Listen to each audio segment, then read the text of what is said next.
Hey, Crunk, were you able to repair our mystery bot? Of course I f***ing fixed him. It was a huge pain in the f***ing waistband, because he's some kind of custom jobby. But after that, he should be as good as f***ing new. The early 2000s were the greatest era for video games. We got some of the best games, best genres, best franchises, and of course, the best consoles. The PlayStation 2 has the biggest library of any console on planet Earth, spanning over 4,380 games in total. There's bound to be a masterpiece or two in there that people forgot about or don't even know about. Today we'll be looking at one game by the name of Metal Arms, Glitch in the System. Right off the bat, this game kicks you in the face with everything you need to know you're in for a great time. Cool looking robots, a big statue in the center of a town, and this bomb as hell theme song.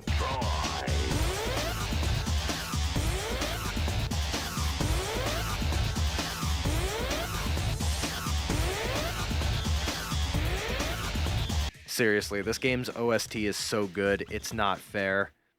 When we start the game, we get a scene of the protagonist being found by a droid and a dog. We're taken in and repaired by the wonderfully cheerful and friendly droid named Crunk. Of course I f***ing fixed him. Just kidding, he's a piece of shit. Anyway, we get to watch a movie about the history of the droids and how the Mill Troops were created, the main enemy of the game. Voiced over by none other than Cosmo from the Fairly Odd Parents. Over time, the surface of Ironstar saw the droid race grow and prosper. Who cares that you think you're a girl now? We wake up from our nap and meet the wonderful Colonel Alloy and are told to head out into the mines, as well as our friends Hosed and Screwed, voiced by Carl Weezer. Sir, all the others are already out in the firefight, sir, or they've been, destroyed.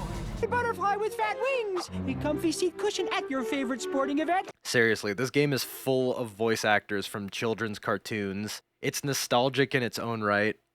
Man, I miss Jimmy Neutron. Anyway, now that the opening cutscene is over, it's time to talk about the gameplay. The weapons in this game are so fun and unique. The base weapon is a mining laser that has infinite ammo but needs to recharge.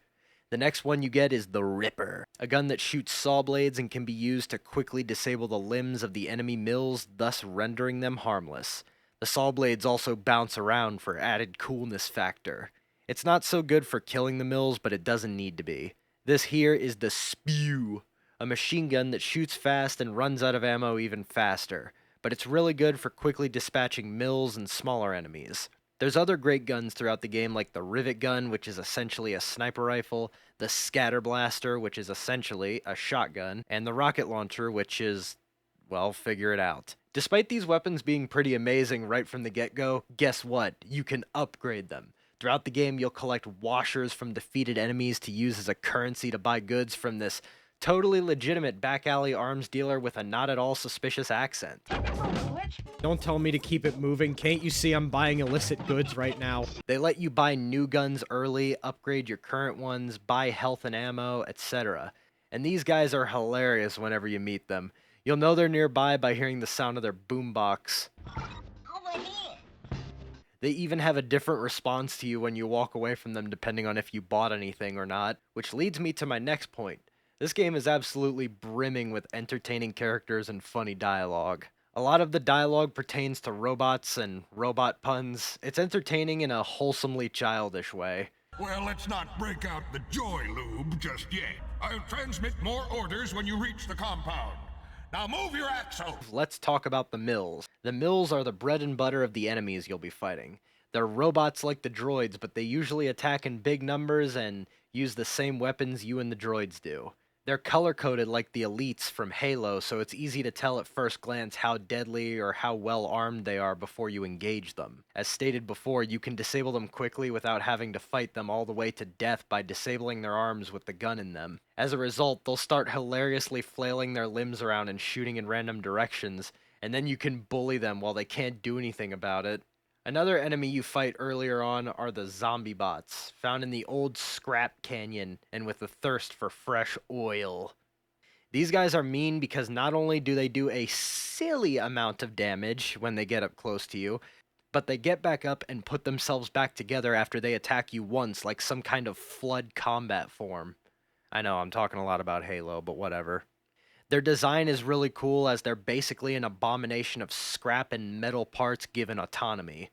Their run is jagged and unnatural, and their noises are indecipherable and inhuman. Everything about them makes you want to back up and get away. Their attacks have a lot of knockback too, so the game likes to be cheeky and put you in areas like this sometimes where ledges and death traps are everywhere, which makes the zombie bots even more dangerous. The game has some flaws like the vehicle sections. The sections where you drive the Rat, that's the name of this car, is kind of bad because this is definitely a PS2 game with PS2 game vehicle physics. One wrong turn or bump and the car basically goes tumbling into a different fucking solar system. Oh crap, I think Crunk has rubbed off on me. The jump and controls can also be kind of clunky as there seems to be a delay with every input and the jump is very stubborn. The momentum is very hard to escape, so you have to be very sure of the direction you're jumping because you don't have much control for adjustment. But that's just normal PS2 clunk. Nothing egregious you wouldn't find anywhere else. Anyway, please like and subscribe. I want to push this channel further, and doing that can really help me accomplish that. I appreciate the support greatly. My name is Dom. I'll talk to you later.